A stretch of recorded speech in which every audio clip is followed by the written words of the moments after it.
চলো এখান থেকে যদি ক্লিয়ার হয়ে থাকে আমরা দেখি পরীক্ষায় কি টাইপের এমসিকিউ প্রশ্নগুলো হবে। মনুষ্যত্বের দিক দিয়ে পৃথিবীর সকল মানুষ এক হওয়ার কারণ কি? মনুষ্যত্ব মানে কি? মনুষ্যত্ব মানে হচ্ছে মানুষকে ভালোবাসার যে গুণাবলীটা, এটাকে বলা হচ্ছে মনুষ্যত্ব। অর্থাৎ তুমি যখন মানুষকে ভালোবাসবে তখন তোমার মধ্যে কিন্তু মনুষ্যত্ব তৈরি হবে। তাহলে মনুষ্যত্বের দিক দিয়ে পৃথিবীর সকল মানুষ এক হওয়ার কারণটা কি? মনুষ্যত্বহীন মানুষ পশুর সমান বলে, মিলনের সুরে বিভেদ মুছে যায় বলে, মানবতা মানুষের বড় পরিচয় বলে, পৃথিবীতে মানুষের মধ্যে ভেদাভেদ নেই বলে। আচ্ছা বলো তো, পৃথিবীতে কি মানুষের মধ্যে ভেদাভেদ নাই? অবশ্যই আছে, তার মানে এটা বাদ, তাই না? মনুষ্যত্বহীন মানুষ পশুর সমান বলে মনুষ্যত্বের দিক দিয়ে পৃথিবীর সকল মানুষ এক হওয়ার কারণ না। মনুষ্যত্বহীন মানুষ পশুর সমান, এটা আমরা সবাই জানি, কিন্তু এটা মানে কয়জন? তাহলে এটাও হবে না। তাহলে উত্তর দেখো তো, কারণ আমরা যখন আমাদের মধ্যে মনুষ্যত্ববোধটা নিয়ে আসবো তখন কিন্তু আমরা সকল ভেদাভেদ ভুলে যাব এবং আমরা একে অপরের সাথে কি করব? মিলিত হয়ে একে অপরের সাথে সুস্থ সুন্দরভাবে বসবাস শুরু করব। অর্থাৎ মিলনের সুরে বিভেদ মুছে যায় বলে এই মনুষ্যত্ববোধের কি হয় দিক দিয়ে পৃথিবীর সকল মানুষ এক। বুঝতে পারছো? ক্লিয়ার? এবং তোমরা যারা বি অ্যান্সার দিয়েছো সবার উত্তরটা কিন্তু ক্লিয়ার হয়ে গেছে। দেখো দেখো, মেলা কবিতায় ভাই বোনরা কিসের প্রতীক বলো তো? সকল শিশুর, সকল প্রাণীর, সকল মনের, নাকি সকল সুখের? বলতো এই যে ভাই বোনদেরকে আমরা দেখলাম, তারা কিসের প্রতীক? এই ভাই বোনরা, আমি কিন্তু ক্লাসের মধ্যে তোমাদেরকে এটা 3-4 বার বলছি। ভেরি গুড, এ। তাহলে আমি কিন্তু বলছি এই ভাই বোনরা মানে হচ্ছে এখানে সকল শিশুদেরকে বোঝানো হচ্ছে। Very good. মেলা কবিতায় ফুটে উঠেছে ইতিবাচক মানসিকতা, সৌহার্দ্য, একতা। কোনটা কোনটা ফুটে উঠছে? সবাই একটু অ্যান্সার করে ফেলো, তাড়াতাড়ি অ্যান্সার করে ফেলো।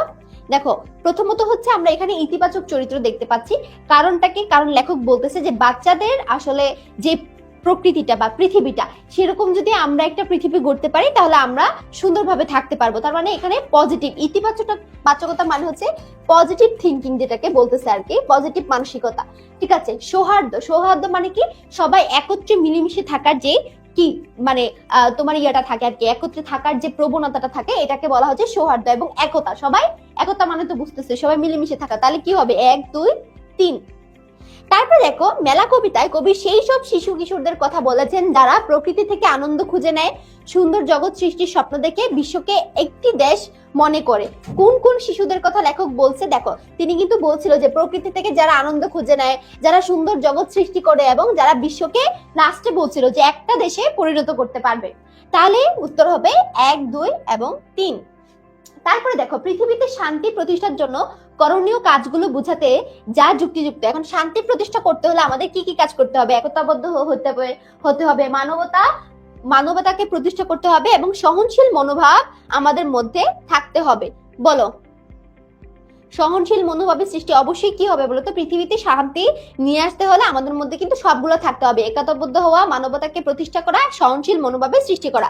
উত্তর হবে 1, 2 এবং কি 3। ঠিক আছে। তারপরে দেখো কি বলছে, নতুন যুগের কিশোর নতুন স্বপ্নে জাগরিক হবে, তারা পুরানো পৃথিবীকে নতুন রূপে গড়ে তুলবে, হাসি গানে মুখর করবে জীবন। সেই নব পৃথিবীতে কোনো দুঃখ, দৈন্য, হিংসা, বিভেদ থাকবে না।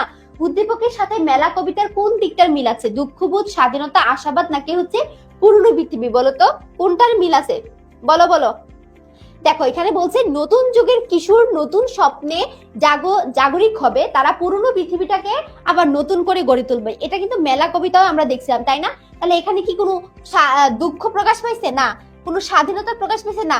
কোনো পুরনো পৃথিবীটির কথা বলছে? না। এখানে বলছে যে আমরা আশাবাদী যে শিশুরা একটা সময় কি করবে? পুরনো পৃথিবীকে ভেঙে তারা নতুন করবে। তাহলে এটা একটা আশাবাদ ব্যক্ত হয়েছে। তাহলে উত্তর হবে সি।